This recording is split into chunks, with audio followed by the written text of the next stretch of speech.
So good morning, everyone. Today we are gathered to learn about machine learning. So today we'll not only cover the theory of machine learning, we'll also see its implementation with help of code. So let's go ahead. And before going ahead, just a brief introduction about myself. As I mentioned, my name is Smit Shah. I'll be your mentor for today. I'm a Microsoft certified trainer. On top of that, I'm a Azure certified data scientist, Azure certified data engineer, and Azure certified AI engineer. And I've been delivering training since the past around 7 years to multiple international as well as domestic clients like Walmart, LTI Mindtree, Deloitte, and many, many more. So yeah, that's just a brief introduction about me. Now let's go ahead and let's dive into our webinar for today.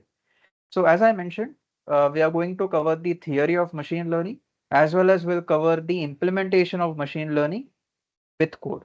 So let's go ahead and let's first start by understanding what is machine learning. So if anybody asks you the definition of machine learning, what will you say? So guys, machine learning is nothing but a set of tools that is used for two purposes. First purpose is to get inferences from data. By inference, I mean insights. Okay. So first purpose is to get inferences from data. Second purpose of using machine learning is to get predictions from data. So let's say I want to know something about the future. Let's say based on how it has rained till the year 2023, I want to predict how it will rain in the year 2024. That's an example of prediction. So if anybody asks you what is machine learning, you will say machine learning is a set of tools that is used for two purposes. First is to get inferences from data. Second is to get predictions from data. Now you might wonder, how do we do that? How do we get inferences and predictions from data? So guys, we do that by using something called a machine learning model. So you might ask me, Smith, what is a machine learning model? Well, let's first have a complex definition of the same, and that complex definition will try to simplify. So let's have a complex definition of a machine learning model. Okay. So what is a machine learning model? So a machine learning model is nothing but a statistical representation of a real world process. Let's try to simplify this complex sentence with the help of an example. So let's suppose, guys, I have housing related data. So I have surveyed some of the houses in my locality and I have obtained their data. So let's say I have information about the area of the house in square feet and I have information about the price of the house. So let's assume the first house that I surveyed had an area of 100 square feet and the price of the house was, let's say, 1 crore. The second house that I surveyed had an area of 200 square feet and the price of the house was 2 crore. Similarly, the third house that I surveyed had an area of 300 square feet and the price of the house was 3 crore. Now, I have a question to each and every one of you. Let's suppose I have information about a fourth house. That fourth house has an area of 350 square feet. Now I want you guys to predict the price of this house. Can any one of you predict the price of this fourth house over here? Can any of you mention it in the chat? According to you, what do you predict could be the price of this house? So Amrendra mentions that as per his prediction, the price of this house would be somewhere around 3.5 crore. Right? Even Monica, Sanjeev, Satyendra, Sunidhi, Divya, everybody is saying the same. So here you guys arrived at a prediction, right? So Ankush, let me ask a question to you. So Ankush, you arrived at this prediction, which was a very good prediction. But in order to arrive at this prediction, Ankush, did you use some mathematics in your head? Did you use some statistics in your head, Ankush? Yes, I did. Yes, perfect. It's just that Ankush, currently the data in front of you was very simple. So on simple data, you applied simple mathematics. On the other hand, if the data was complex, you would have applied complex mathematics. That's exactly what a machine learning model does. Okay. A machine learning model also tries to use statistics or tries to use mathematics to simulate what would happen in the real world.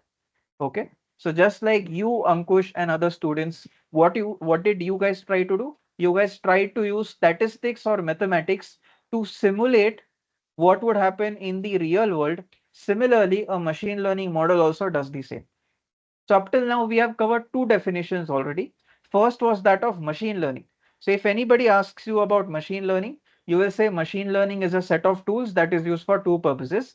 First purpose is to get inferences from data. Second purpose is to get predictions from data. How do we do that? How do we get inferences and predictions from data? We do that by using something called a machine learning model. What is a machine learning model? It is a statistical representation of a real world process. In simple words, we are trying to simulate a real world process by using statistics or by using mathematics. Now, let's move forward. So before making a machine learning model, there are two important notes that you guys need to remember. First note is that in order to make a machine learning model work, we need some data, and that data needs to have some rows and some columns. Now you might wonder, what if we are working with image data, a data which contains images? Well, even that data you will need to convert into rows and columns. Okay, so remember, in order to make any machine learning model work, you will need some data, and that data will need to be in the form of rows and columns. Okay, that is note number one. Note number two is that the columns in the data will be of one of the two types. Either a column will be called a feature column or a column will be called a target column. Now, what is the difference between a feature column and a target column?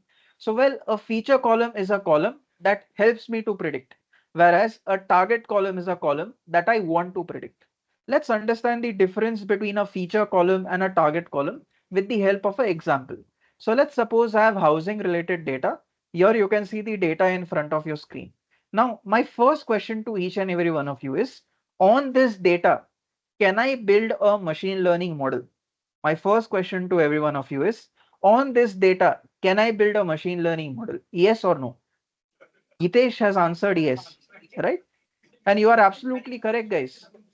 One second. I can hear some background noise. If possible, try to mute your mic, guys. If you have any doubts, you can ask, but otherwise try to mute your mics. Anyways, moving forward. So Gitesh and other students have correctly answered that on this data, we can make a machine learning model. Why? We know in order to make a machine learning model, we need data, and that data needs to have some rows and some columns. And here our data does have some rows and some columns, right? So as per our note, we can make a machine learning model on this data. And Gitesh and other students are absolutely right. We can make a machine learning model. Now, note number one is clear to you. Note number two says that columns in the data will be of one of the two types. Either a column will be called a feature column or a column will be called a target column. Feature column is that column that helps me to predict. Target column is that column that I want to predict. So let's say if I want to predict on price, then price will be which type of column, guys? If I want to predict price, then price will be which type of column? Can any one of you answer? If I want to predict price, one second. Target, right? As any most of you have mentioned over here. One second. Let me open up your chat in my mobile. Right? Target, as all of you are saying, Manjita, Satyendra, Divya, everybody is saying that if I want to predict on price column, then price will be my target column, right? Perfect. You're absolutely right. Price will be your target column over here. And does square feet help you to predict price? Yes, it does. So it will be called my feature column. Does city help you to predict price? Yes, so it will be called my feature column. Okay, so since these columns help you to predict, they will be called your feature columns. Okay, so a column that helps you to predict will be called your feature column. The column on which you want to predict will be called your target column. So I hope these two notes are clear to you. So up till now, what have we covered? First, we covered the definition of machine learning. We said machine learning is a set of tools used for two purposes. First is to obtain inferences from data. Second is to obtain predictions from data. Second, we looked at the definition of a machine learning model. We said a machine learning model is nothing but a statistical representation of a real world process. In simple words, we are trying to simulate a real world process by using statistics or by using mathematics. Next, we looked at these two important notes in front of your screen. Okay, and we covered those notes over here. Up till now, if there is any doubt, please ask. And you can ask me those doubts in the chat. Assuming that up till now it is clear, I'm moving forward. But if you have any doubts, you can always ask me those doubts in the chat. Anyways, moving forward. Now, guys, let's go ahead and let's understand the different type of machine learning models. Remember, there are many type of machine learning models. On your screen, I have just mentioned two types. But remember, there are many other type of machine learning models as well. Okay, and after every 8 months or so, a new type is introduced in the market. Okay, so there are many type of machine learning models, but 95% of the work done in the machine learning industry is done on these two types. Okay. 95% of the work done in the machine learning industry is done on these two types. First type is called supervised learning model. Second type is called unsupervised learning model. But remember, there are other types as well. But for this webinar, we'll just focus on two types. First is supervised learning model. Second is unsupervised learning model. What is the difference between the two? Well, in case of a supervised learning model, the data that I'm using has features and target both. Whereas in case of an unsupervised learning model, the data that I am using only has features, it does not have target. Okay. So that is the difference between a supervised learning model and an unsupervised learning model. In case of a supervised learning model, the data that I am using has features and target both. In case of an unsupervised learning model, the data only has features, it does not have target. Okay. Now, supervised learning models are further divided into two types. First is classification model. Second is regression model. What is the difference between the two? Well, in case of a classification model, your target column has finite set of possibilities. Whereas in case of a regression model, your target column has infinite set of possibilities. Let's understand the difference between a classification model and a regression model with the help of an example. So let's suppose I have a column with me called dice roll. I have a column with me over here called dice roll. And what I'm doing is whenever I'm playing a game of dice with my friends, whatever value I get on the dice, that value I'm storing it in this column. So let's say first when I roll the dice, I get the value 4. Then again when I roll the dice, I get the value 6. After that when I roll the dice, I get the value 1. Again when I roll the dice, I get the value 6 and so on. Now I have a question to each and every one of you. When I roll a dice, how many possible values I can get? When I roll a dice, how many possible values I can get? Can any of you mention in the chat? Six values. Yeah. Six, right? As Sai Kiran, Sanjeev, Bharadwaj, Akshay, and all of you guys are saying in the chat. When I roll the dice, I have only six possibilities. So we can say in the dice roll column, I have only six possibilities. If dice roll column was my target column, and in my target column, if I have finite set of possibilities, then my model will be called a classification model. So remember, if in your target column you have finite set of possibilities, then your model will be called a classification model. Let me take one more example. Suppose I have a column with me called gender, okay, and I'm storing the gender value of every employee in my office. Let's say the first employee in my office had a gender of male, next employee had a gender of female, the third employee had a gender of female, and so on. So let's suppose I have a column like this called gender. Now, in this gender column, how many possible values I can get? So gender column has finite set of possibilities or infinite set of possibilities? Akshay is saying finite, right? Divya, Monica, Satyendra, all of you guys are saying that in gender column we have finite set of possibilities. We have only two possibilities. You are right. Male or female. These are the only two possibilities. So if gender column was my target column, and if in my target column I have finite set of possibilities, then my model will be called a classification model. Okay. Let me take one more example. Suppose I have a column with me called stock price. And what I'm doing in this column is I'm storing the price of every of a stock after every day. So let's say on the first day, the price of the stock was 100.278 rupees. After that, it was 99.1 rupees. Then it was 99.25 rupees and so on. So a question to you. In this stock price column, do we have finite set of possibilities, Kapil, or do we have infinite set of possibilities? What do you think, Kapil? Infinite, right? All of you guys in the chat have said infinite set of possibilities. So a stock price column was my target column. And in my target column, if I have infinite set of possibilities, then my model will be called a regression model. Okay. So remember this. With this, we have covered basics of machine learning. Is there any doubts with respect to basics of machine learning? Then please let me know. Is it clear? Sanjeev, Manjita, Reema, everybody else. Basics of machine learning. I hope it is. If there is any doubt, please don't hesitate to ask. Clear? Yes. Okay. Fine. So let's move forward. And guys, what we will do is we know what is machine learning, right? We know it's a set of tools used for two purposes. First is to obtain inferences from data. Second is to obtain predictions from data. How do we do that? How do we get inferences and predictions from data? We do that by using something called a machine learning model. So what is a machine learning model? It's a statistical representation of a real world process. That means you're trying to use some statistics or you're trying to use some mathematics to simulate what would happen in the real world. Now you can develop those mathematical formulas yourself, or you can use the mathematical formulas that were introduced by someone else as well. Okay. So you can develop your own algorithm of mathematical formulas, or you can use some ready-made algorithm available in the market. I repeat, you can develop your own algorithm of mathematical formulas, or you can use some ready-made algorithm available in the market. What we will do today is we'll look at one such ready-made algorithm available in the market, and the name of that algorithm is called K nearest neighbors. The name of the algorithm is called K nearest neighbors, also known as KNN. This is one such algorithm available in the market that we can use to implement a machine learning model. Remember, you can develop your own algorithm as well, okay? Or you can use the existing algorithms available in the market. Now, this algorithm called K nearest neighbors, or also known as KNN, this algorithm is used for supervised learning model purpose.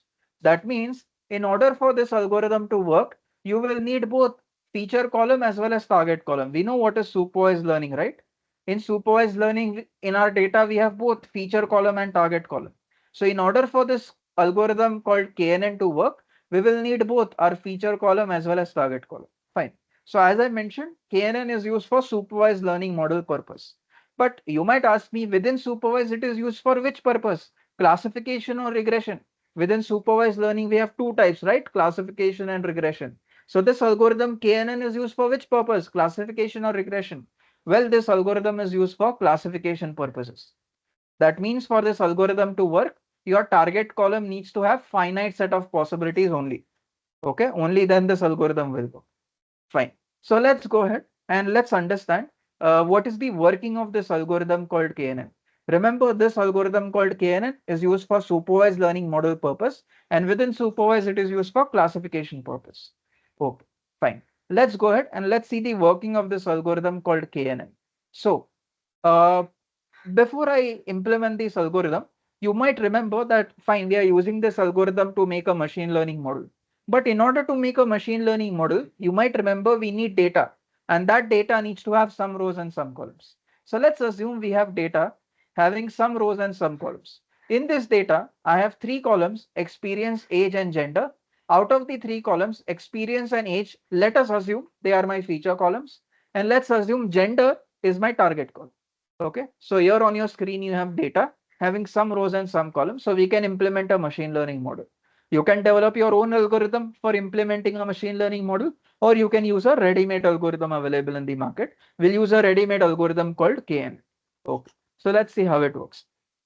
But before implementing KNN, what I will do is this data that you see on your screen, I will just plot that data onto a graph just so that I can understand the data better. Okay, so let me plot this entire data onto a graph. So let's do it. So I'll do it in such a way that those points that have a gender value of male, I will color them in red color, whereas those points that have a gender value of female, I will color them with blue color. Okay, let's do that. I'm just plotting the data onto a graph just for better understanding of data, nothing else. There's no other intention. So let's plot the data onto a graph. Let me plot the third point onto the graph. Sorry, the first point onto the graph, I mean. Similarly, look at the second row of data, I'll plot the second point on the graph. Looking at the third row of data, I'll plot the third point on the graph. Looking at the fourth row of data, I'll plot the fourth point on the graph. Okay. So what I have done, I have just plotted my data onto a graph just so that I can visualize the data better. I can understand the data better. Nothing else. Okay. Now, remember one important terminology, guys. Remember one very important terminology, which is that in machine learning, target values are also known as labels. Target values are also known as labels. Okay. So if you ever see the term labels being used in machine learning, it means nothing but target column values. So here in total, I have four labels or four target column values in my data. I have four labels or four target column values. Okay. So let me ask a question to someone. Let me ask a question to uh, Sanjeev. So Sanjeev, please help me, buddy. Sanjeev, if I ask you what is a label, what will you say? What is a label, Sanjeev? It is a value in a target column. Correct. A label means nothing but a target column value. Perfect. So Sanjeev, over here we have four target column values or we have four labels. Okay. So in other words, Sanjeev, can I say that I have four rows having labels? Can I say that? Yes, yes, for this case, sure. In other words, I can also say that I have four labeled rows. Four labeled rows. So in other words, four rows having labels or four labeled rows. Perfect. Okay. So Sanjeev helped us to understand that in this data I have four labeled rows. Now, Sanjeev, what is a machine learning model used for? What is the purpose? For prediction and Correct. One one is purpose yeah, is one prediction and one is references.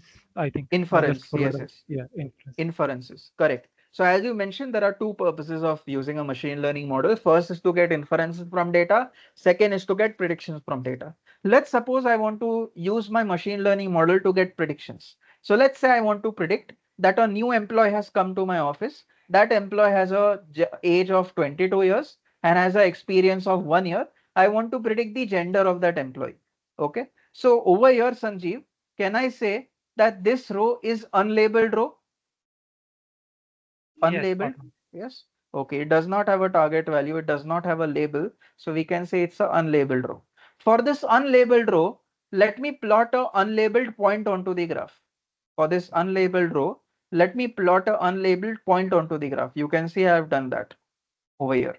So Sanjeev, one last question to you. Okay, Sanjeev, in overall in my graph, how many labeled points do we have? Four. Four. Because I had four labeled rows. For those four labeled rows, I plotted four labeled points. Then how many unlabeled points do I have? One. One. I had one unlabeled row. So for that one unlabeled row, I plotted one unlabeled point. Right. So Sanjeev helped us to understand that currently it looks like in my data, I have four unlabeled points. Sorry, four labeled points, my mistake. I have four labeled points and one unlabeled point. Okay, so on my graph over here, I have four labeled points and one unlabeled point. Fine, let's move forward. Now let's go ahead and let's see how we can make a machine learning model using this algorithm called KNN. So first step in KNN is to choose number of neighbors. Okay, first step is to choose number of neighbors. Now let's assume, just for simplicity, let's assume we are choosing number of neighbors equal to 3. Okay, let's assume we are choosing number of neighbors equal to 3.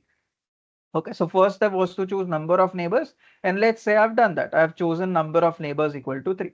So first step done. Now, second step. Second step is, depending on the number of neighbors, I will select that many closest labeled data points with respect to my unlabeled data point. Okay. So let me ask a question to Madhav. So Madhav, please tell me, over your second step says that depending on number of rows, sorry, my mistake, depending on number of neighbors, I have to select that many closest labeled points with respect to my unlabeled data point. So Madhav, how many number of neighbors we have chosen? Can you let me know? Three. Three. Perfect. So since we have chosen three number of neighbors, how many closest labeled points I will select? Three.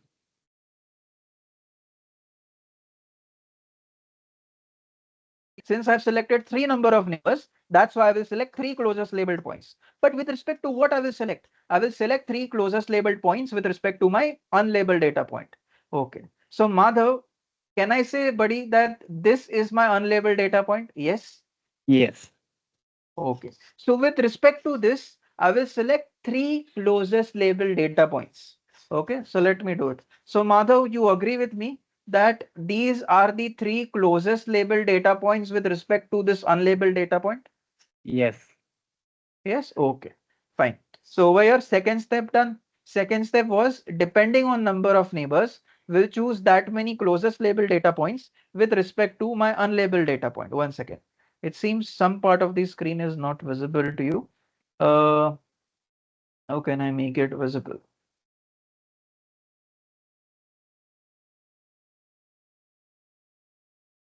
Okay, 1 second. I can see that below part of the screen was not visible to you.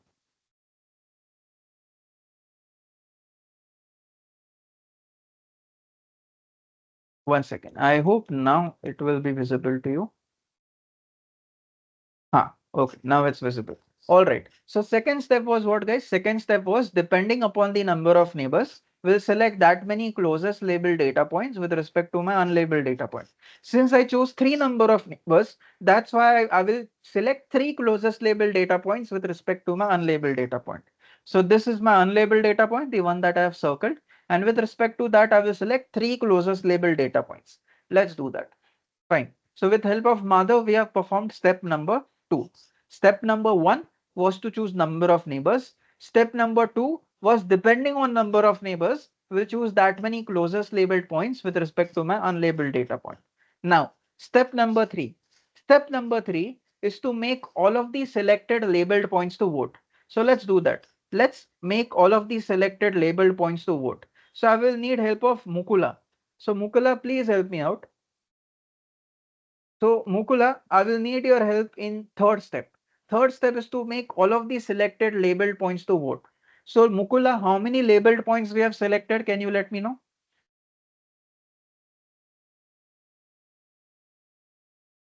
We have Mukula Raghurami ready, right? Three. Is yes. Am I audible? So yes, correct. You're audible. So as Mukula mentioned that we have selected three label data points. So all of these three label data points will vote. Okay, since we have selected three label data points, all of these three label data points will vote.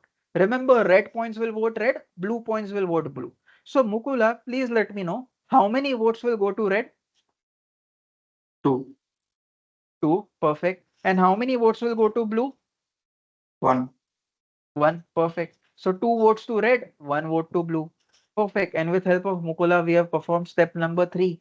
Now, step number 4. Step number 4 is based on majority of the votes. I will assign a label to my unlabeled data point. So here, Mukula, majority of the votes have gone to which color, red or blue?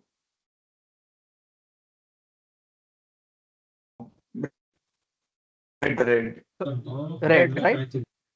Correct. You mentioned red. So majority of the votes have gone to red color. That's why the unlabeled data point, that's why this unlabeled data point over here will be labeled as red. Okay, since majority of the votes have gone to red color, that's why the unlabeled data point will be labeled as red. One last question, Mukula. When I say this unlabeled data point will be labeled as red, red color stands for which target value, male or female?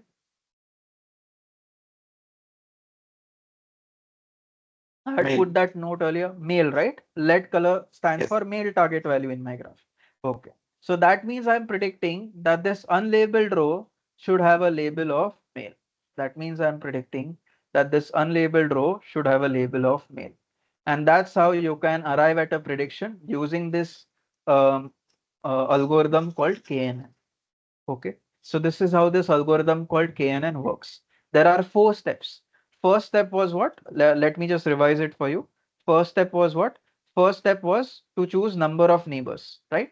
So just for explanation, we chose number of neighbors equal to 3.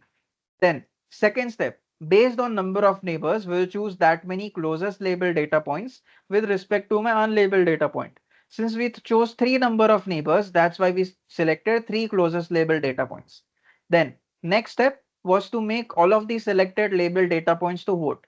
So over here we had selected 3 labeled data points. So all of the 3 labeled data points voted.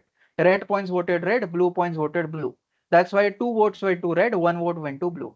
Then last step was based on majority of the votes, we'll assign a label to the unlabeled data point. Your majority of the votes have gone to red color. That's why the unlabeled data point will also be labeled in red color. Red color in our graph stands for which target value, male or female? It stands for male target value. That means we are predicting that the target value of this unlabeled row will be equal to male. Okay. Now, you should have a big question mark on the working of this algorithm. Okay. Satyendra has that question. So Satyendra says, and before that, Amrendra has that question.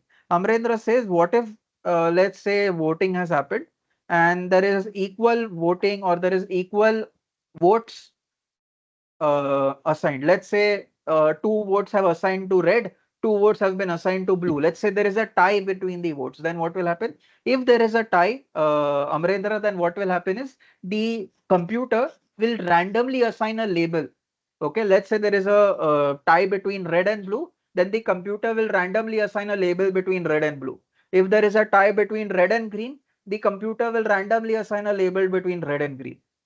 Okay, so remember, if there is a tie, then randomly the computer will arrive at a prediction. Okay, so that is what happens.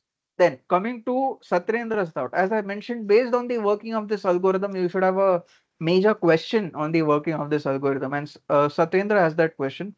Satyendra says, fine, the algorithm works fine. It seems okay. But step one was to choose number of neighbors. How do I know which number of neighbors to choose? Should I choose number of neighbors equal to 3? Or should I choose number of neighbors equal to 59? Or should I choose number of neighbors equal to 300? How do I know which number of neighbors to choose? Okay, so guys, this is a model setting. Okay, and there are many other model settings that you will need to do in your KNN algorithm.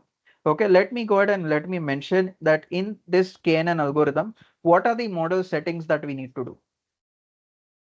So first model setting that we need to do, first model setting that we need to do in KNN is to choose number of neighbors. Second model setting that we need to do is to choose the correct distance formula. Why do we need to choose the correct distance formula? Well, if you remember the second step of KNN, it was depending on number of neighbors, you will choose that many closest labeled data points. How do I know which labeled point is closer, which labeled point is far away? By calculating distance. Now there are many different distance formulas that you can use. Okay, so let me walk you through to them. Okay, I will explain those different distance formulas that you can use. There are many distance formulas. One of them is Euclidean distance formula. Then the other one is Manhattan distance formula. Then the other one is Minkowski distance formula. Okay, there are many distance formulas. I will show you the working of all of these distance formulas, so don't worry. Okay, so first model setting in KNN was to choose number of neighbors. Now you might ask me, why does it matter if I choose any random number of neighbors? Does choosing number of neighbors affect the end result at all? Yes, number of neighbors is very important. So let's understand why choosing number of neighbors is important. Okay, why you need to make sure that the number of neighbors that you assign should be a good value. Okay, so let's understand the importance of it. So let's take an example. In this example, let's assume I have this unlabeled point in the middle, and next to it I have labeled points. So some of the labeled points belong to brown color, some of the labeled points belong to green color. Okay. And let's assume I'm choosing number of neighbors equal to 3. If I'm choosing number of neighbors equal to 3, then what will happen? uh, since I've chosen three number of neighbors, I will choose three closest labeled data points with respect to my unlabeled data point. And here you can see I have done that. Next step is what? To make the selected label points to vote. Here I have selected three closest labeled data points. All of the three will vote. Here brown points will vote brown, green points will vote green. So Satyendra, can you tell me, if brown points vote brown, green points vote green, then how many votes will go to brown? Remember, only the selected label points will vote. I have Two. selected only three labeled points, right? So only these three labeled points will vote. And Satyendra mentioned, if these three labeled points will vote, two votes go to brown, one vote will go to green, right? So Right. majority of the votes are going to brown color. That's why the unlabeled data point in the middle will also be labeled as brown. And you can see the unlabeled data point over here has also been labeled as brown. Okay. What if I choose different number of neighbors? Okay. What if I choose different number of neighbors? I choose, so currently, see, when you chose three number of neighbors, you are arrived at a prediction wherein you are predicting that the label for that point will be brown. Now let's choose different number of neighbors. Let's choose 5 number of neighbors. So because I'm choosing 5 number of neighbors, I will choose 5 closest labeled data points with respect to my unlabeled data point, right? So now all of these 5 labeled data points will vote. Okay, with respect to my unlabeled data point in the middle, all of the 5 closest data points will vote.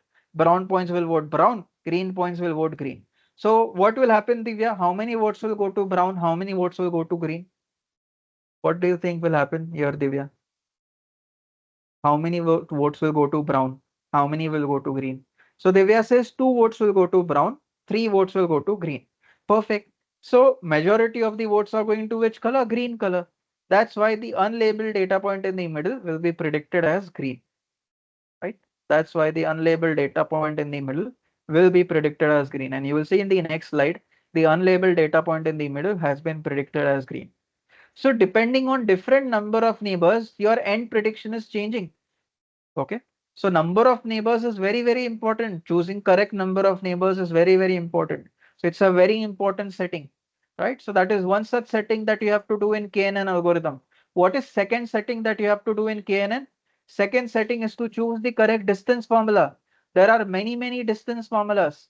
Okay. Let's see how they work. Then among them, which one to choose correctly, that we'll see. Okay. First, let's understand the different distance formulas. I have mentioned 3 different distance formulas: Euclidean, Manhattan, Minkowski. Remember the other distance formulas as well, but those other distance formulas are not widely used. Mostly in your career, you will work with these 3 distance formulas only. Okay. First is Euclidean, second is Manhattan, third is Minkowski. So let's go ahead and let's see the working of these distance formulas. Before I go ahead, Satyendra has a doubt. Satyendra says, uh, the neighbor value also depend upon distance. No, the neighbor value will not depend upon distance. No, I will show you how to choose correct number of neighbors. Okay, how to choose correct number of neighbors, that I'll show you. But fine, anyways. First, Satyendra's first setting is to choose correct number of neighbors. Second setting, Satyendra, is to choose correct distance formula. Okay. So, what are the difference formulas? First, let's see. Then among them, how to choose the correct one. We'll see that also. So first distance formula, the one that I showed you, is Euclidean distance formula. Second distance formula is Manhattan distance formula. And third is Minkowski distance formula. And third is Minkowski distance formula. Minkowski distance formula. So let's go ahead and let's see how these distance formulas work. Okay. So if I have just one feature column, let me call that one feature column X. Let me call it X. So in that case, how will the Euclidean distance formula look like? It will be nothing but square root of x2 minus x1, the whole square. In case of Manhattan distance formula, okay, how will the Manhattan distance formula look like? In the same scenario wherein I am just having one feature column, in that scenario, Manhattan distance formula will look something like this. In Manhattan distance formula, remember, unlike Euclidean, in Manhattan distance formula, you don't have square root, neither you have square. Instead of square, you have something called modulus. So in Manhattan distance formula, the formula will look like modulus of x2 minus x1. Similarly, in Minkowski distance formula, how will it look like? In case of having one feature column, how will the Minkowski distance formula look like? It will be x2 minus x1, the whole raised to p, and the entire term, I will raise it to 1 by p, where p is a real number, and which value to choose for p, that you have to decide. How to decide? I will show that to you, don't worry. Okay, but remember, this is the formula of Minkowski distance in case of one feature column. In case of two feature columns, how will the formulas look like? Let's suppose the two feature columns are x and y. In that case, let's see how the formulas look like. First, let's see Euclidean distance formula. It will be square root of x2 minus x1 the whole square plus y2 minus y1 the whole square. In case of Manhattan distance formula, how will it look like? Let's see. So in the same scenario, wherein we have two feature columns, how will the Manhattan distance formula look like? It will be modulus of x2 minus x1 plus modulus of y2 minus y1. Similarly, guys, let's say we have again same two feature columns, x and y. In that scenario, how will the Minkowski distance formula look like? It will be the whole term raised to 1 by p. Inside, I will have x2 minus x1 the whole raised to p plus y2 minus y1 the whole raised to p. Okay. Similarly, guys, similarly, if I have three feature columns with me, then how will the formulas look like? Now I will need your help. Okay, so let me ask that question to a student. Let me ask that question to Satyendra. So Satyendra, please help me out, buddy. Uh, so Satyendra, if I have three feature columns with me, X, Y, and Z, in that scenario, how will the Euclidean distance formula look like? x2 minus x1 का whole square plus y2 minus y1 का whole square plus z2 minus z1 का whole square under root. Perfect, perfect. So the whole, so it will be x2 minus x1 the whole square plus y2 minus y1 the whole square plus z2 minus z1 the whole square, and the whole term we will just take the square root of it. Okay, fine. So this is how the Euclidean formula looks like in case of three feature columns. Now Aksha has a question. Aksha says, is there any logic to choose number of neighbors? Yes. So Aksha, in order to choose these model settings, first model setting was to choose number of neighbors. Second model setting is to choose correct distance formula. So there is a way to know that which value to choose for both these settings, but that way that I will show you, is it foolproof way? No, up till now in machine learning there is no foolproof way to arrive at these model settings. That's why, Aksha, you can see many problems that are still not yet solvable in machine learning. For example, Aksha, have you ever seen, let's say, someone make a machine learning model that correctly predicts the stock price very accurately? Akshay, has that model been made? That a model that predicts stock price accurately. Let's say I've bought a Apple stock. I want to predict the stock price accurately. That after 1 week, what will be the price of the stock? Has any such model been made that gives accurate predictions? People have tried to make such No. models, but no. If there was such a model, let's say I would have made such a model that correctly predicts stock price. Within a week or 2 weeks, I would have become the next Ambani, right? Because I have not, that means that okay, we have not been able to make such a model. Why have we not been able to make such a model? The main problem, one of the main problem is that in machine learning models there are these important settings, and in order to arrive at correct value of these settings, there is no foolproof way developed yet. Okay, there is a way. So to Akshay, to answer your question, you said, is there a way to correctly choose the value for your model setting? Yes, there is, but it is not foolproof. Okay, but what is that way? We will talk about it. Okay, so there is a Okay, way, Smit, but it is, understood. yes, but it is not foolproof. Okay, fine. Satyendra, I will need your help again, buddy. Satyendra, if I have three feature columns with me, let's suppose those three feature columns are X, Y, and Z. In that case, how will the Manhattan distance formula look like? Modulus of x2 minus x1 plus modulus of y2 minus y1 plus modulus of z2 minus z1. Perfect, perfect. So Satyendra has correctly given the formula for Euclidean distance formula and Manhattan distance formula. Similarly, if I have three feature columns, guys, let's suppose those three feature columns are X, Y, and Z. In that case, how will the Minkowski distance formula look like? It will be the whole term raised to 1 by P, where stands for any real number. And you have to decide which real number to put. Okay, and inside you will have x2 minus x1, the whole raised to P, plus y2 minus y1, the whole raised to p, plus z2 minus z1, the whole raised to p. Okay, fine. So there are two important settings in this algorithm called KNN. First important setting is to choose correct number of neighbors. Second important setting is to choose correct distance formula. Okay, and third is to choose correct value of p if you are choosing Minkowski distance formula. If you are choosing Minkowski distance formula. Okay, in that case only you have to set the value of p, otherwise you don't have to set. Okay, fine. So these are the model settings in KNN.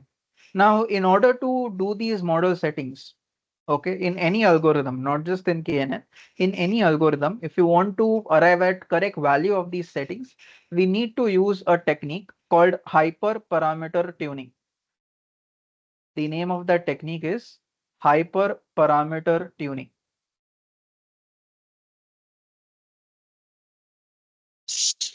Okay. So remember that model settings are also known as parameters. Okay. Model settings are also known as parameters. So in order to arrive at correct value of these settings, or in order to arrive at correct value of these parameters, we need to use a technique called hyperparameter tuning. Is this technique foolproof? No, it is not foolproof. Okay. And there's a big problem currently in the machine learning field that this hyperparameter tuning technique is not foolproof yet. Okay, but fine. Let's go ahead and let's see how hyperparameter tuning works. Okay, let's go ahead and let's see how hyperparameter tuning works. Now, guys, there are many approaches of hyperparameter tuning, or I should say there are many methods of hyperparameter tuning. Okay, there are many methods of hyperparameter tuning. First is grid search hyperparameter tuning, grid search hyperparameter tuning. Second is random search hyperparameter tuning and so on. Like that, there are other approaches as well. Okay. But remember, none of the approaches or none of the methods are foolproof. Okay. None of the approaches or none of the methods are foolproof. Okay. So let's go ahead and let's see how these approaches of hyperparameter tuning work. The best one is grid search hyperparameter tuning. Random search, I mean, you can use it. I'll show you how it works. You will also understand why it's used. Um, but in my preference, if I have to choose a method of hyperparameter tuning, it's always grid search. Okay, even that approach is not foolproof, but comparatively, it's the better approach. Okay, so as I mentioned, hyperparameter tuning is not foolproof. Okay, but let's go ahead and let's see the methods of hyperparameter tuning. So let's see the first method of hyperparameter tuning called grid search approach. Let's see the first method of hyperparameter tuning called grid search approach. Grid search hyperparameter tuning approach. Okay, and we'll see how it works. So what are the steps of grid search hyperparameter tuning? Let's go ahead and let's understand that. So guys, the first step in grid search hyperparameter tuning is to shortlist the values of parameters or to shortlist the values of the algorithm settings. Okay, so that is the first step, which is to shortlist the value of parameters or to shortlist the value of settings. In fact, let me write these steps in a notepad over here. I'll write these steps in notepad. So I'll mention these steps of grid search hyperparameter tuning. Let me go ahead and let me explain these steps. First step is to shortlist the values of parameters or to shortlist the values of settings. Okay.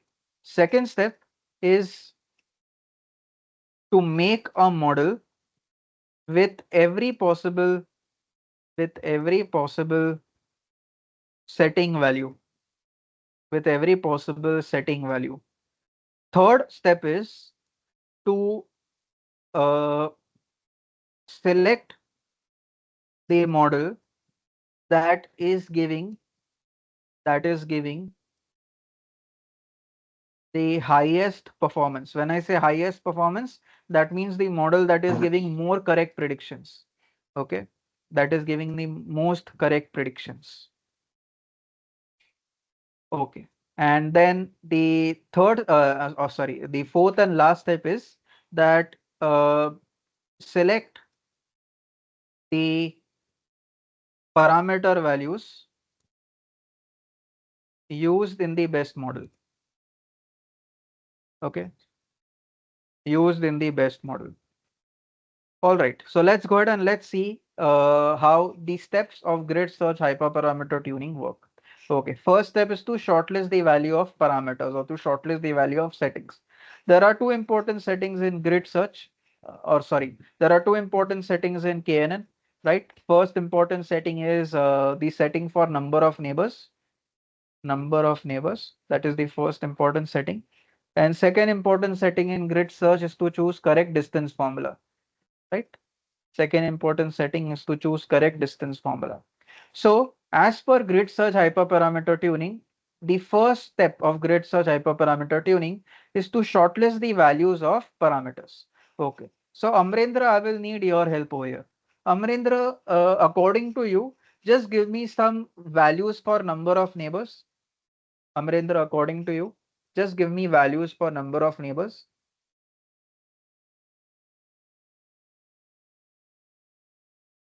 It could be anything. According to you, what do you think are the correct value for number of neighbors? Accordingly, you have to give me those values. For anyone else, Aksha, give me values for number of neighbors as per your own choice. Because Okay. in grid search, We can take 10. 10, okay, 10, fine. Any other values? Well, fine. I'll assume some values on my own. Let's say 3, and someone says 17. Okay, fine, 17. Okay, fine. Let's say I've shortlisted these three values. Okay. Now for distance formula,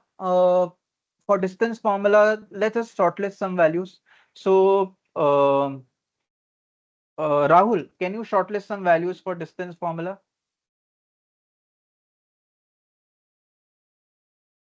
For distance formula, I had explained those three different distance formulas. You can shortlist any distance formulas out of those.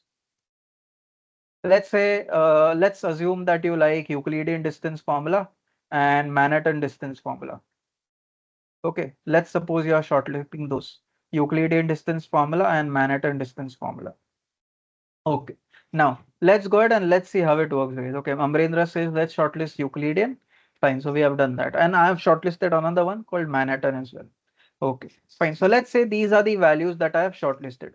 Remember, the shortlisting you will do based on your experience. You might feel that depending on this data looks similar to the one that I worked with earlier. On that previously worked data, these were the setting values or these were the parameter values that work correctly. So maybe this data also looks similar. So let's try to use these similar parameter values or these similar setting values. So remember, this first step is entirely based on your experience. Okay, it's entirely based on your experience. Okay, it's just like this. Let's say you are tuning the volume for your TV. Okay, someone who has watched TV a lot, he will be able to tune it better. Let's say it's a brand new TV that somebody has bought. Now let's say you have experience, watching TVs. So what will I do first of all? Whenever I switch on a TV, let's say it's the first day of my TV, I will first set the volume directly to 50. Okay, then I will see at 50 volume how is it working, is it working okay or not. If not, I'll try to decrease the volume, or if that is not working, maybe above 50 I will try to increase the volume. So somebody who has a lot of experience working with TV, he'll be able to tune the volume in a better manner, right? Whereas somebody who has just born, let's say you have a 1-year-old child. Okay, that person will, maybe he or she might not be able to find the correct value for the volume in the TV. Okay, so just like setting the volume in the TV is mostly based on experience. If you have experience, you will be able to find the correct volume for your TV in a better manner, right, as compared to someone who has less experience working with TV. Similarly, the cases with machine learning model. Here, in order to shortlist the values for parameters of a machine learning model, it is entirely based on your experience. You might see some approaches shown to you somewhere, some blogs or some articles, but none of them are foolproof. Okay, none of them are widely used in the machine learning industry. So if at all you see something and they are not being used widely in the machine learning industry, so they are of no use. So it's entirely depending on your experience, guys. Okay, so first step of grid search hyperparameter tuning is to shortlist values for parameters, and you have done that. Fine. And remember, shortlisting values for parameters is entirely based on your experience. Okay, Sai Kiran says, should we choose number of neighbors as least as possible or not for better result? Uh, Sai Kiran, I would not say that. Okay, I have created machine learning models for my clients, wherein my number of neighbors have gone, let's say, close to 23, 27. I don't think I've created a model, KNN model specifically, wherein the number of neighbors have exceeded that. I think the highest one that I used was 27. Okay, but it's not like that. I mean, sometimes depending on your data, even a higher number of neighbors value could be used. So to use the conclusion that we should select only lower number of neighbors, that would not be entirely correct. Okay, sometimes on your data, uh, if you select a higher number of neighbors value, it gives you better predictions. Okay, so it is so in the blogs, yes, you will mostly see them using lower number of neighbors value, but in real world while applying on data, maybe higher number of neighbors value would also work well. Okay, fine. So first step was Sir, that, guys. I have a Yes, query. Yeah, yes. okay. Let's say that how we could identify that the output or the prediction is Hmm. correct with the Huh, number of neighbor we have chosen, or do we correct. need to re-put the or again redo the exercise with some different number of neighbors? Okay, let's understand. So anyways, I was going to show that ahead, but let's clear it Okay. right now so that you guys have no doubts. So let's understand it like this. Forget machine learning and everything. Let's say I have a textbook. Okay. That textbook contains 5 question and answers. Contains 5 question and answers. Okay. Now, what I will do is, let's say I'm training my child. Okay. Now, what I will do is, I will train my child on 3 question and answers out of those 5. Okay. On 3 question and answers. And then I will keep the remaining question and answers for testing purpose. Okay. So the child will train on the 3 question and answers.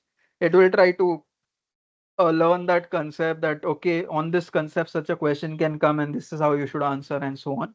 Okay, and when the time for testing will come, I will test the child on 2 question and answers. So at that time I will ask the child questions. I will ask the child 2 questions. Okay, and that child will give answers for those 2 questions. It will give answers for those 2 questions, and what I will try to do is I will try to validate whether the child's answer is matching with the actual answer or not. The similar thing I will do with machine learning model. So with machine learning model, what could happen is something like this. Let's say I have one feature column and one target column. For simplicity, I'm taking less number of columns. Okay, and let's say we have data something like this. Let's say we have data something like this.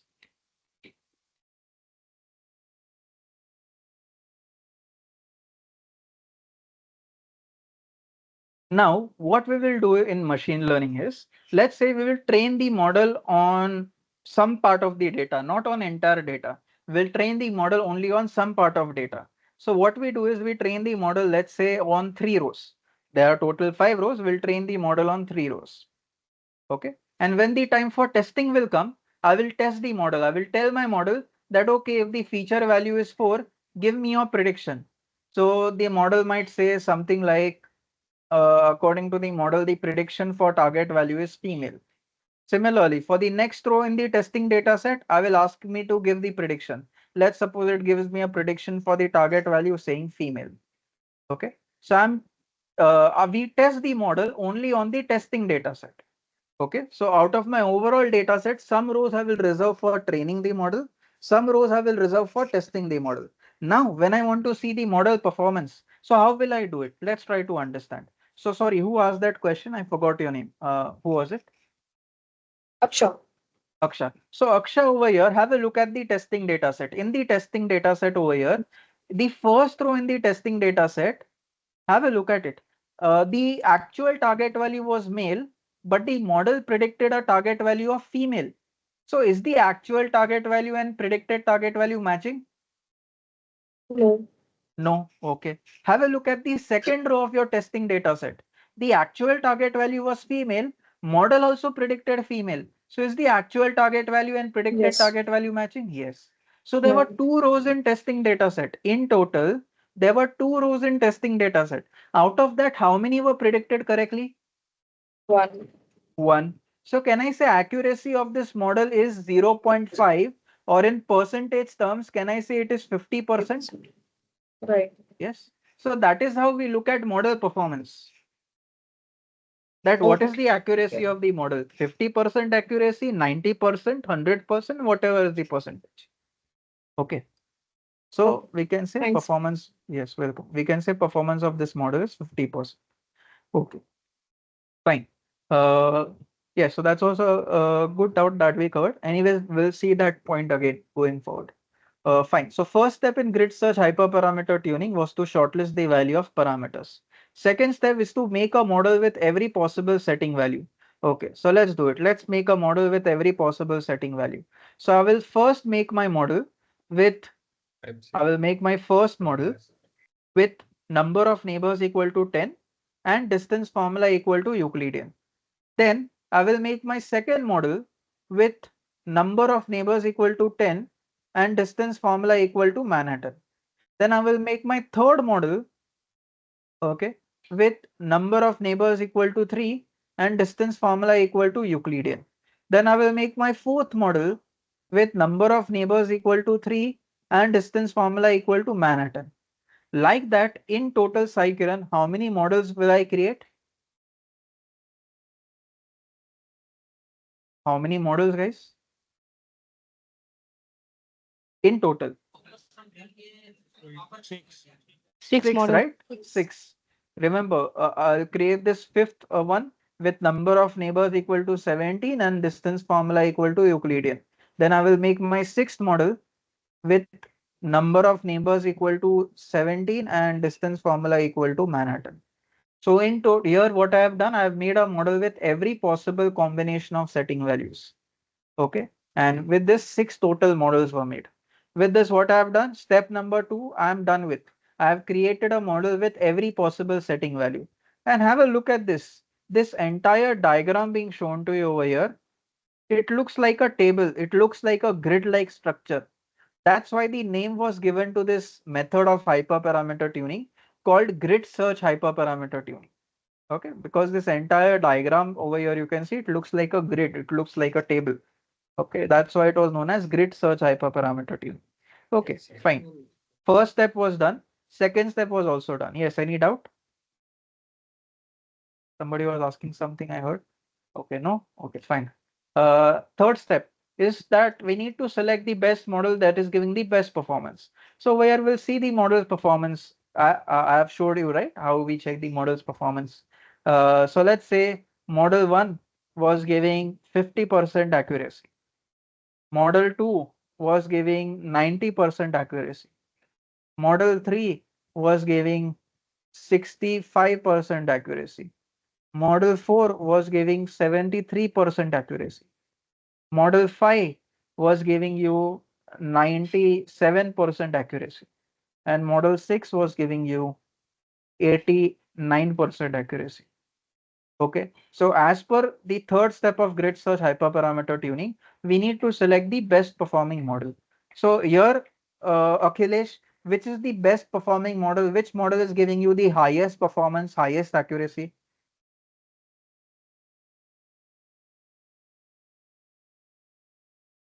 What do you think? It's model 5. Model 5, right? Model 5 has an accuracy of 97%. It is giving you highest performance, right?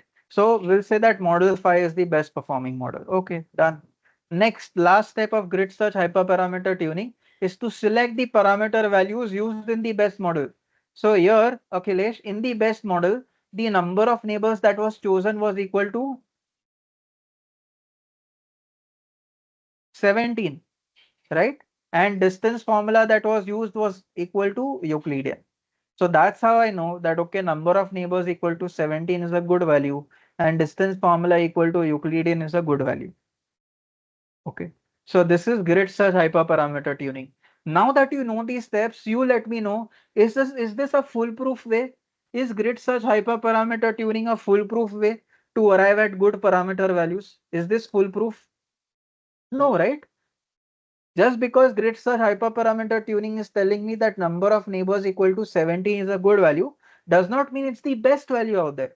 Maybe there are some other values of number of neighbors that are even better than number of neighbors equal to 70. Okay. So that's why, guys, I mentioned earlier only that grid search hyperparameter tuning is not foolproof. Neither are any other methods of hyperparameter tuning. None of them are foolproof. Okay. So this is how grid search hyperparameter tuning works. This is how grid search hyperparameter tuning works. Now, let me ask a question to Aksha. So Aksha over here, uh, based on the values that I shortlisted for parameters, I shortlisted 3 values for number of neighbors, 2 values for distance formula. So that's why I could create 3 into 2, that is 6 models, right? That's why I had 6 possibilities to create models. Yes? 6 possibilities to Yes. create models. If I had shortlisted more values for these settings, more values for these parameters, then can I say my number of models would have been more also? Right. Right? So unnecessarily, why to waste time in order to create more and more models? That's why there was another approach of hyperparameter tuning introduced called random search hyperparameter tuning. In random search, what happens is, model is not made on all the possible combination of parameter values. Okay. In fact, the model is made only on random possibilities of parameter values. So let's say out of 10 and 13, uh, random search hyperparameter tuning randomly selects, let's say, 10 and 70.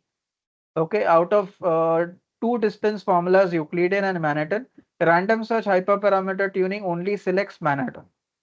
So now what will happen? Random search hyperparameter tuning is selecting 2 values for number of neighbors and 1 value for distance formula randomly. Okay, randomly it will select, and only on these random selected parameter values will create models.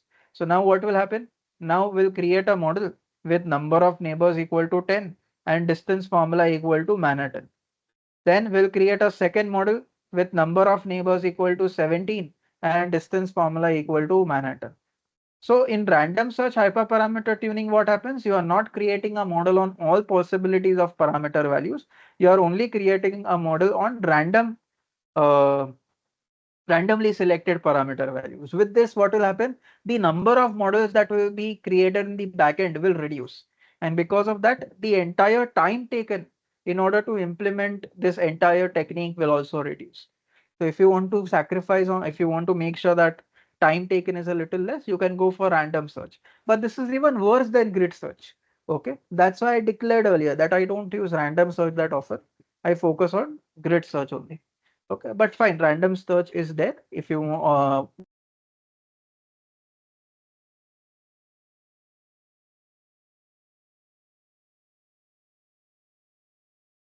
Hey, you are mute now, Sumit.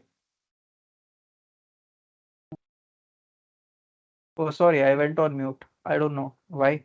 Okay, so did you hear, guys, when I said that in random search hyperparameter tuning, uh, we do not create a model on every possible combination of parameter values. We only create a model on randomly selected parameter values. Was that clear to you? Yes. Was I audible Yes. at that point? Yes. Okay. I don't know why I went on mute. Anyways. So fine. So why would someone use random search hyperparameter tuning to save on time? Because with random search hyperparameter tuning, you can see the model is not made on all possible combination of parameter values. It is made only on randomly selected parameter values. Okay. With that, less number of models will be made, and if less number of models will be made, we will have less time taken for this entire process. Okay. Fine. Sure, So I one showed quick you. question. So Yes. if the number of targets are more, right, then accuracy will be more as well, right? If the number of Targets or targets. labels. No, you mean the values in the target column? Say, for example, if I have 22 years, I have two male, right? Instead, I have entries of hundreds of 22 members, right? So that the accuracy will be more, right? Okay, so let's understand. So let's say what happens is I have some data on the, let's say I have 5 rows in my data, 3 rows have gone to training, okay, and 2 rows have gone to testing. Let's assume. So since 3 rows have gone to training, so remember those 3 rows that go into training are called as examples. Okay, they are called as examples. Now let me ask you this. If I'm training you a concept, the more number of examples I give you, can I say the better you will be in your performance? Agreed or not? Examples. Example means a combination of both feature value and target value. Okay. So when I took that example, guys, okay, when I took that when I took that scenario earlier, let me show you that again. Okay. When I showed you that if square feet was some value, price or some value, okay. If I showed you that, okay, square feet is 100 and price is 1 crore. Then I showed you square feet is 200, price is 2 crore. Then I showed you square feet is 300, price will be 3 crore. So here, can I say in order to train you, I took 3 examples, guys. Can I say that? I took 3 examples. Yes, yes. Yes. So the more examples I give to you, the better I will be. Sorry, the better you will be. Similarly, for the model, the more examples you give in the training data set, remember out of the overall data set, some rows you will put in training data set, some rows in testing. But more examples you have in the training data set, the more better it will be for the model performance. When I say in the training data set will have both feature values as well as target values. Okay. So Aksha, just to ask you. So Aksha, now I have trained you on how many examples of this data? Aksha, Three. three. So let's say now Yeah. I want you to tell me that if the square feet of a house is 400, what will be the price of the house? What will you say? 4 crore. 4 crore. Okay. So you arrived at this prediction because you had enough examples in the training data set. Now suppose if I didn't give you those enough examples, I just give you this one example. Can I say you will not be sure in the prediction then? Right. Correct? I mean, you are Right. not sure based on this less number I'll of not be so examples. sure Ha, the correct. value. Correct. You will not be so sure that what will be the prediction that you will arrive at. Maybe you might give me some predicted value that is not the correct value. Okay. So the more examples you give in the training data set, the more better it will be for the model performance. The less examples you give, the less better it will be. So remember in the training data set, the more rows you have, the more examples you have, the better it will be for the model performance. Okay, and when I say examples in the training dataset is a combination of both feature values in training dataset and target values. It's a combination of both. So sorry, who asked that question with respect to target values? Is it clear, buddy, that not only target values, feature values also matter? So in short, the entire training dataset matters. In the training dataset, more number of rows you have, the better it will be for the model performance. Is that clear? Yes, thank you. Yes. Okay. All right. Fine. So this was about the working of our model, right? And we implemented the model using uh, a algorithm called KNN. Remember, you could have created your own algorithm as well. Here we use the ready-made algorithm available in the market called KNN. Now let's try to see its implementation. Okay. So what I will do is I'll try to implement it with help of code. So let me implement it with help of code. Now Divya says that let's say I want to train my model on some data. That data should be good, right? It should be balanced. It should not have any mistakes in it, spelling mistakes in it, and all of that. Yes, that is a factor as well. Okay. Remember that the data that you give to for training the model, that data, the rows in the data will be treated as examples. So yes, you should have balanced example. You should not have mistakes in your examples of the training data set and so on. Just like if I'm training you, in order for you to understand better, I should make sure that whatever examples I give you should be balanced. Okay. There should not be many mistakes in the example and so on. Fine. So yes, all of those things do matter. The quality of the data does matter. And in fact, it's a sentence used a lot in the modeling field that garbage in, garbage out. If the data that you put is garbage, the model's prediction will also be garbage. So yes, the quality of data does matter. And there are many things that come in quality. One is balance of the data. Okay, that means it should not have any outliers and so on. There are other things also that we look at. So yes, the quality of data does matter. It is very, very important. Okay. If the data is not a quality data set, no matter what you do, no matter how good a machine learning engineer you are, you will not be able to create a very good model out of it. Data has to be good. Okay. Fine. Anyways, let's go ahead and let's see the implementation now. So remember that in order to implement any supervised learning algorithm,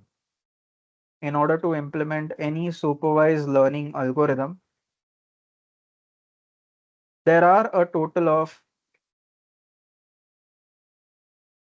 8 steps. First step is to make sure that data should be clean. That means there are many things that we look into it. First is that it should not have any missing values. Then it should not have any spelling mistakes and so on. There are other things also. Okay. But main thing is that data should be clean. Okay. Second thing is to make sure that we extract the features and targets separately. Okay. That is the second step. Third step is to make sure that our features should be of numeric nature. That means all the feature columns need to have numeric values only. If the feature columns do not have numeric values, then we'll have to convert it into numeric values.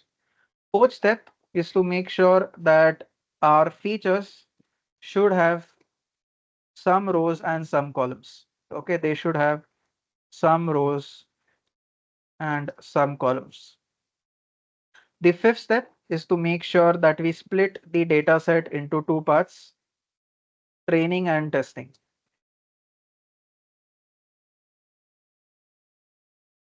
The sixth step is to make sure that my features should be on the same scale.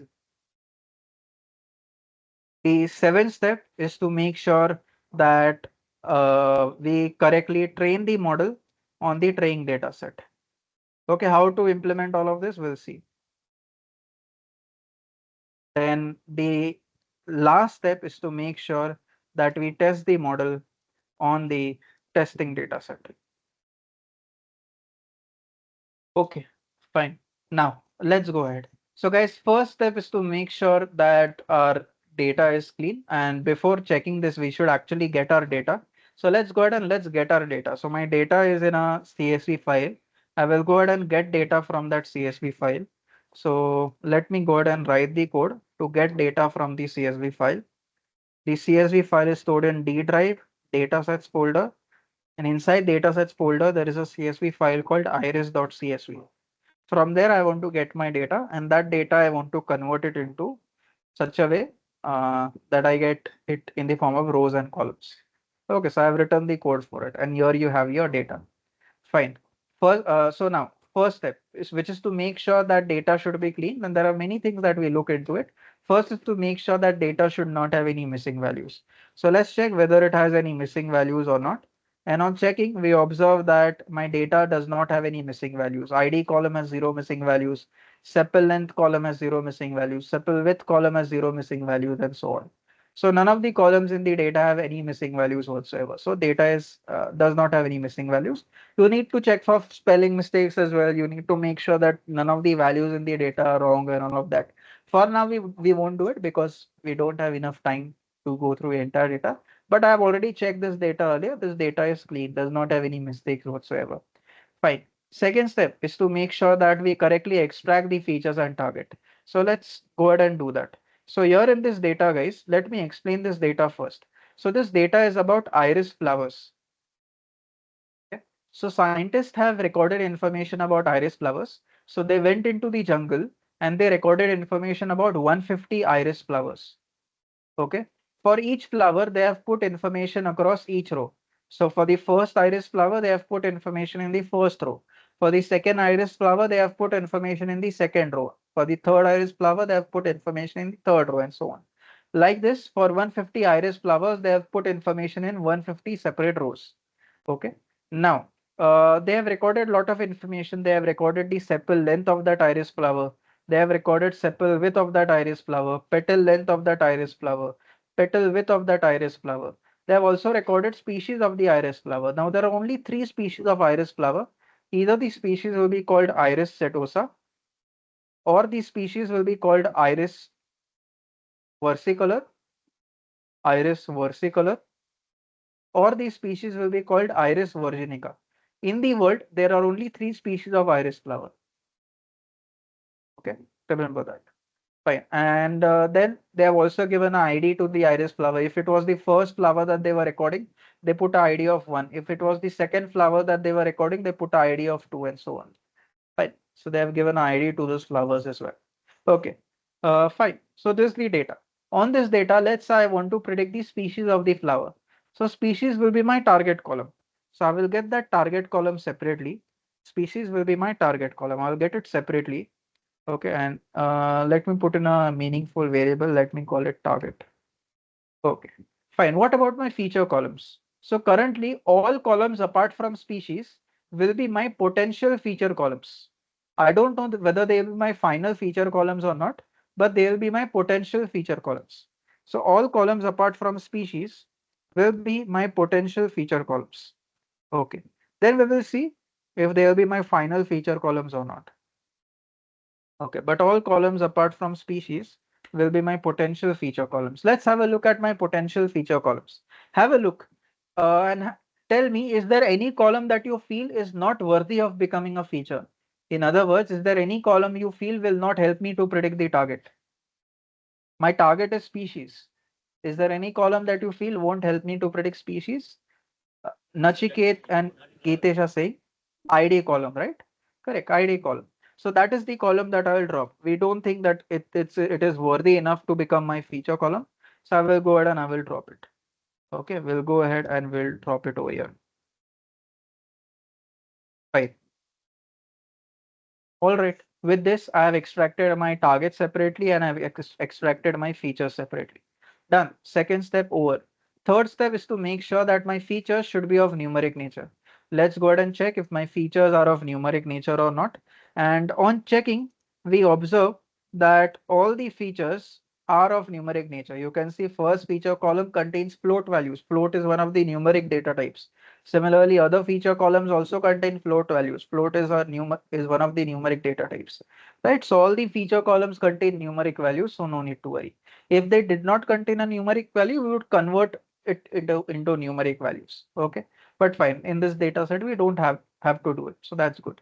Next step is to make sure that my features should have some rows and some columns. Let's go ahead and check if it does have some rows and some columns or not. On checking, we observe that my features has 150 rows and 4 columns, right? So that's good. So fourth step also done. Fifth step is that we need to split the data set into two parts, training and testing. Okay, so let's go ahead and do it. Let's split the data set into two parts. So from sklearn folder, there is a file called model selection. From that file, I will import a Python function called train test split. Now let me go ahead and let me call this function. First, I will pass my features referenced by a variable x, referenced by this variable called features. Okay, so first I'll pass my features, then I will pass my target, right? Then I'll pass my target. So let me pass my target over here. Okay, and then I will mention how much percentage of the rows I want in training data set, how much in testing. So in testing, I will say I want 20% of the rows. So I have passed the value of 0.2, which suggests that I want 20% of the rows in testing data set. The remaining 80% will automatically go into training data set. Now there are other things that we have to do normally in train test split process, but that I won't do right now because of lack of time, and I will directly move forward. So first what will happen is features will be splitted into two parts and you will get features in the training data set and features in testing data set. Then the target will be splitted into two parts and you will get target in the training data set and target of the testing data set. Okay, fine. With this fifth step done, sixth step is to make sure that features should be on the same scale. Okay, that means of the same range. all the feature values, you need to make sure that let's say the values in first feature column and values in second feature column, they are of the same range.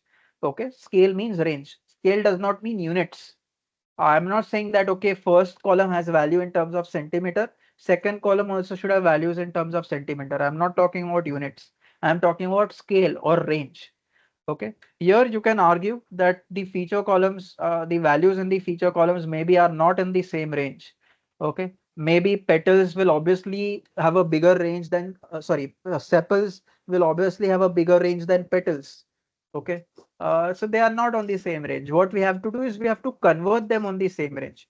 But that process I won't do over here. Since I won't do that process, you will see because of that, the performance of the model will suffer. Okay, normally what happens is the model tries to uh, because of this, what will happen is a column that has a higher range will always dominate a column that is having a lower range. Okay, column that has a higher range will always dominate a column that is having a lower range. Okay, so that will happen and that should be avoided. We don't want to make a column that has a higher range to have more say in the prediction. We don't want it to have more say in the prediction. Okay, but anyways, this will happen over here. Currently, I'm not taking care of it. I'm not making sure that I will convert the feature values to the same scale. I'm not doing that. You will see we'll have to compromise on the performance, but that's fine for now.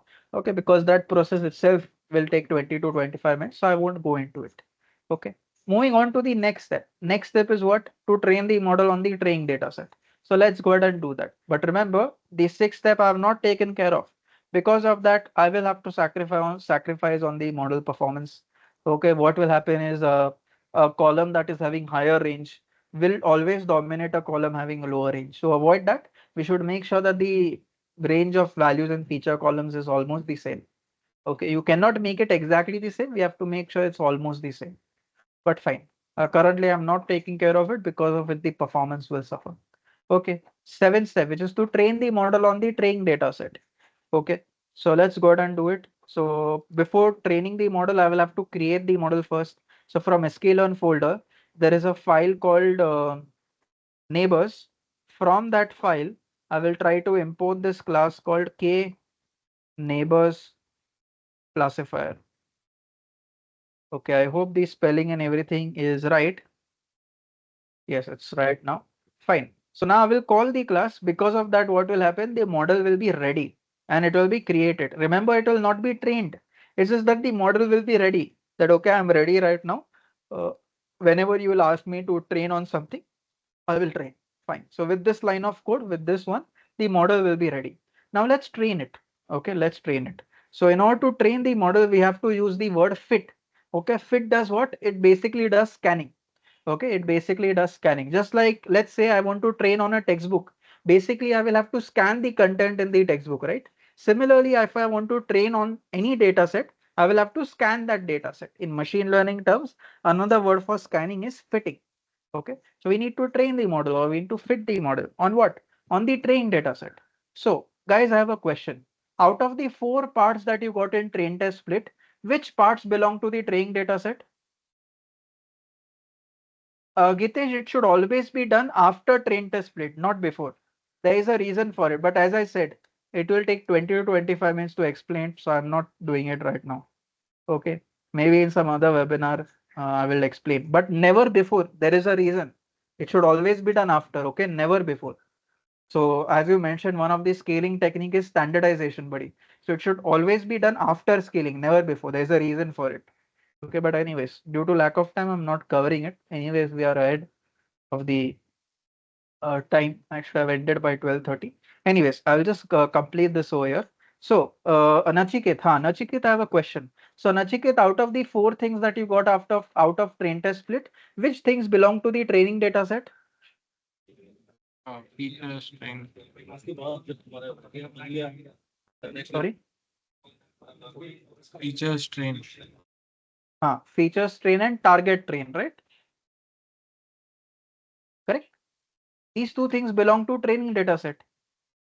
These two things belong to training data set. So I will take these two things and I'll pass it in my code. Features train and target train. Okay, fine. With this code, model will train itself. You are currently at very less number of rows in training data set, so model training was done faster. Okay, now last step, eighth step, which is to test the model on the testing data set. Okay, so let's test the model on the testing data set over here. So I will test it.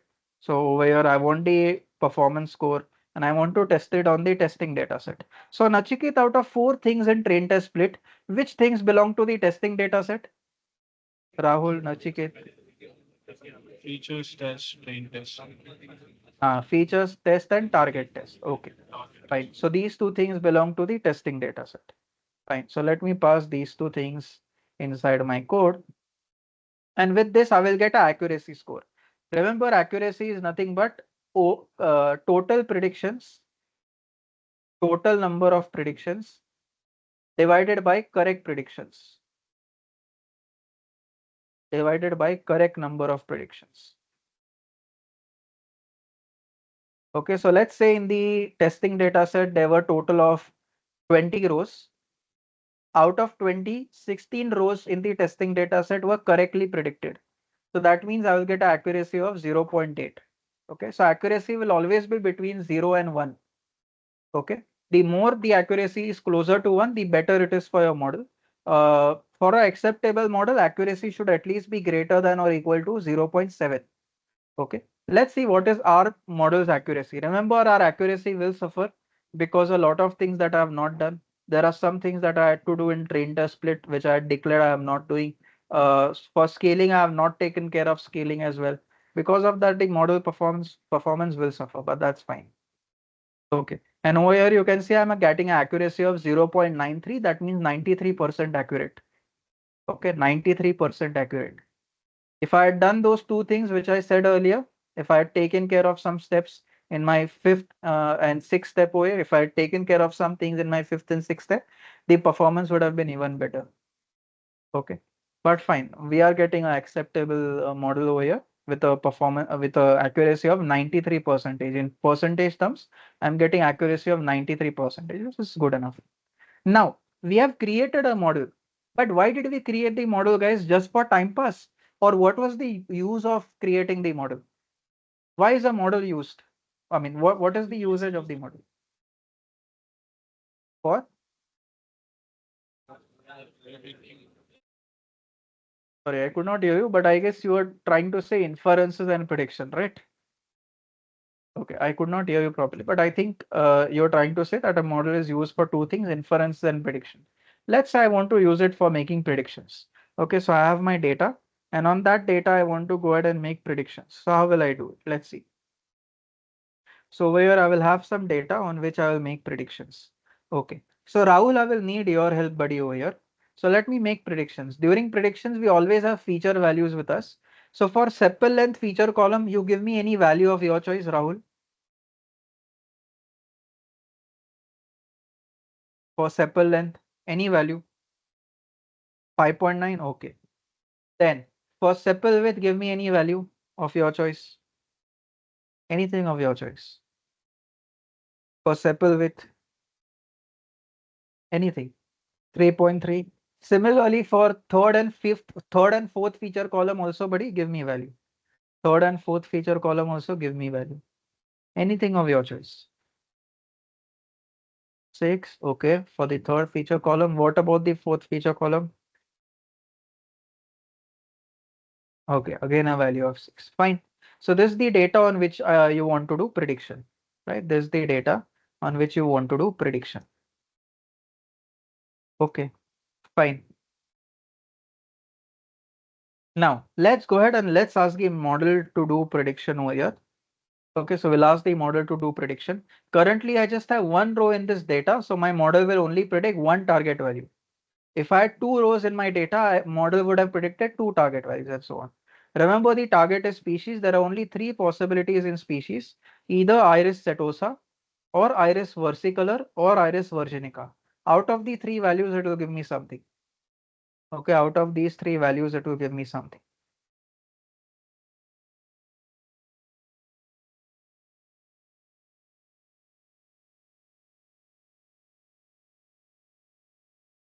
Okay. And over here, you can see it has given me a target value. Now you might wonder, guys, while creating a model, we didn't specify the model settings. So remember, guys, that whenever I don't specify model settings, the number of neighbors that is chosen is my uh, is equal to 5. Okay, that is the default number of neighbors chosen. And the distance formula that is chosen is Minkowski distance formula. Okay, with a p-value of 2. Okay, with a p-value of 2. Okay, that is the default values that I use. Since I didn't specify anything over here, these were the default values that were used. But if you want to change it, or you can change it as well. Let's say instead of Minkowski, if you want to use Euclidean distance formula, you can do that as well. Okay, up to you. Let's say you want to change the number of neighbors, you can do that as well. Okay, so with this model will be created, then we are training the model. You can test the model also if you want. You can test the model also. Fine. And now you can see the performance has increased now. Okay, because I used different setting values. Now the performance has increased to 96%. Okay, fine. All right. So remember this over here, that this is how you implement any machine learning model that belongs to supervised learning category. Even for unsupervised learning category, these steps are very, very similar. Okay, these steps will obviously change for unsupervised learning, but it is very, very similar. Okay, fine. So guys, today what we did was we saw the theory of a first machine learning algorithm called KNN, and we also tried to see its implementation in practice. Okay. Uh, Obviously, I have not given you full implementation. There are some things in my fifth step that we had to do. There are some things in my sixth step that we had to do, but we skipped those things. Because of that, as I declared earlier, the performance will suffer slightly. And that is why you can see I got 96% accuracy, which is definitely good enough. But uh, if I had taken care of those steps, if I had taken care of some things in step 5 and step 6, the accuracy would have been even more better over here. But fine. Over here, what we have done today is we have seen we have seen the theory of a first machine learning algorithm called KNN, and we have also seen its implementation in practice. So, guys, did the webinar make sense to you? I hope you understood something out of it. Okay. In the upcoming webinars, guys, we will take more and more concepts wherein we'll dive into each topics in detail. Uh, so I hope this webinar was useful for you. Did it make sense? Is there any other programming language that we can use apart from Python? Well, the thing is, buddy, in Python, there are a lot of libraries that are used that are made for just machine learning purposes. Okay. Uh, Other programming language does not have that kind of support. Okay. So for machine learning, even for deep learning, you will see mostly people are using Python. Okay. Because why? Well, the reason is that Python has a lot of ready-made libraries that are available for implementing machine learning. For example, you see here for implementing this ready-made algorithm called uh, KNN, right? You can see there is already a library called sklearn, and within that, there was some ready-made code available. So because of these libraries, Python is preferred. Other libraries don't have that rich support available. Okay, so that is why they are not that preferred. That's why whenever you will see any code for machine learning or deep learning, mostly they will use Python only. Yes, thank you, Divya. All right. Any So good that is it use case for this K-means for this use KNN. case? Ah, So any classification scenario you can implement. Okay. However, there are different classification algorithms based on their working. Um, you have to decide that, okay, for this data, which type of algorithm to use. You won't understand it right now because we have not seen other algorithms, we have not seen they are working and all. But to talk about use case, any classification scenario, let's say I want to predict whether a email is a normal email or a spam email. uh, you see in your any email provider like Gmail, Outlook, don't they do this, that don't they classify their emails into normal email and spam email automatically? Yes, they do that, na, automatically. What if you want to behind the scenes, what is happening over there? Some model is working that is identifying whether a email is belonging to normal category or whether a email is belonging to spam category. Let's say if you want to implement that classification use case, well, you can try to use any classification algorithm. Okay. However, for that, uh, uh, which algorithm to choose, it depends on the data and all. Right now, you won't understand, but you can use this algorithm for any classification use case. Is it the best algorithm that you can use for a classification scenario? Depends on the data. Okay. So once you look at the data, once you look at the working of other algorithms, then we can compare that, okay, this algorithm might work better on this type of data. Some other algorithm might work better on some other type of data and so on. But talking about use case, you can implement it for any classification scenario, whether it's to classify email into normal category or spam category, something like that, or any other classification scenario. Okay. So you can implement this. So in Let's say I case want. if data is unstructured, I mean, data is unstructured, right? So means that we have to make sure that the data uh, comes into the fit of that mod, I mean, the points that is mentioned above, and then start training those models in case So if it's unstructured data. data has to be in the form of rows and columns. So let's say if it's unstructured, you will have to convert it into rows and columns. Once it's converted into rows and columns, then it's fine. Then you can go ahead. But it has to be converted into rows and columns. Okay, if it's unstructured. Did that make sense? If there's any So other that's doubt, a thumb rule. from Is that a thumb rule to be in table only? Can that be in database or can that be in any form of tables? Or it should be ah, only table? no, it has to be converted into rows and columns. Now there is only, for example, array. Array, can I say contains rows and columns? Python array is another data structure. Python Yes. array. Yes, so even if your data is in the form of a Python array, again, one-dimensional array might not have rows and columns. Two-dimensional array has rows and columns. So that is a catch there as well. But to answer your question, now even a data structure like array would suffice. Why? Because a two-dimensional array has rows and columns. Right? So any data structure that has rows and columns would suffice. Not just Python data frame. Currently over here, this is a Python data frame. Okay, there is another data structure. Any data structure that has data divided into rows and columns will work. Okay, any data structure. It's just that that data structure should have data in the form of rows and columns. That's the only requirement. No other requirement.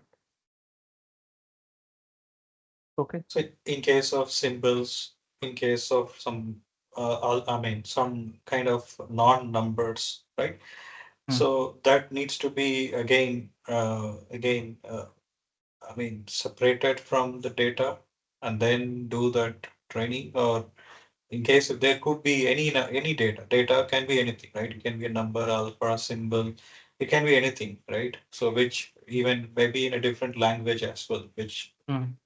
we need to understand. So all those models, trainings, everything should first get I mean, get applied to that and then extract the data and then understand which language, Huh. what kind of thing. So then apply this algorithm. Is that the way it works? So what happens is, let's say if your data in features is non-numeric, you have to convert it into numeric. And I would urge you, so in my last webinar for TeamLease, we have done such a scenario. If any of you participants are from that webinar, you would know. What we did was we implemented a model like that, wherein our feature columns were of non-numeric nature. And that time we saw what to do. Okay. So maybe you can go through that recording. It must be available on some YouTube channel. You can contact the team lease team to get the recording. But to answer your question, let's say as you mentioned, if there are some feature values contain text, it might not always be numbers. So in that case, you use the word separated. No, we don't have to separate them. It's just that those non-numeric values, we have to convert it into numeric values. We don't have to separate it. We don't have to discard it. No, it's just that we have to take it into account, but non-numeric values have to be converted into numeric values. Okay, and maybe you can go through a recording of our previous webinar. Maybe the TeamLease team will help you to get the recording and all of that, and you will understand how that works because in our last webinar we covered it. Okay. But yes, to answer your question, you don't need to separate that data, non-numeric data. We have to convert that non-numeric data to numeric data. Okay. That thing covered in data cleaning and making the data structured from unstructured, right? In that No, no, part, no. we are doing this thing. No, no. That conversion to non-numeric to numeric is done in step 3. Free. Okay. In first step, we just check that, okay, everything is correct, no values are incorrect and all of that. At every place in the data, you have value. There is no particular position in the data where there is a missing value. That means there is no value at all and all of that. Okay. But that conversion from non-numeric to numeric will happen in step 3. Okay. Is your doubt clear, or if there is any other doubt, let me know. Achilles says, can I know the scope and best use in wireless and telecommunication domain? Wireless and telecommunication domain, uh, what could be a good scenario? I mean, that entire domain is big. Currently, I'm unable to think of a scenario wherein I can use it. I can talk about it from a consumer point of view for a classification scenario I'm talking about, wherein let's say I wanted to, uh, okay, but from a business point of view, what could be a good use case for wireless and telecommunication? Currently, I don't know. I'm not able to think for a scenario as such for telecommunication or wireless. I will have to think about it in which, I mean, if you are working in that sector, you can think how you can use this particular scenario. Can you give me a classification scenario in your industry, for example? I don't know, in your sector, how you are working. Uh, Maybe I will have to think on that sector, that how you can use this particular theory that we just learned for your particular industry. I will have to think of it. Currently, I don't know.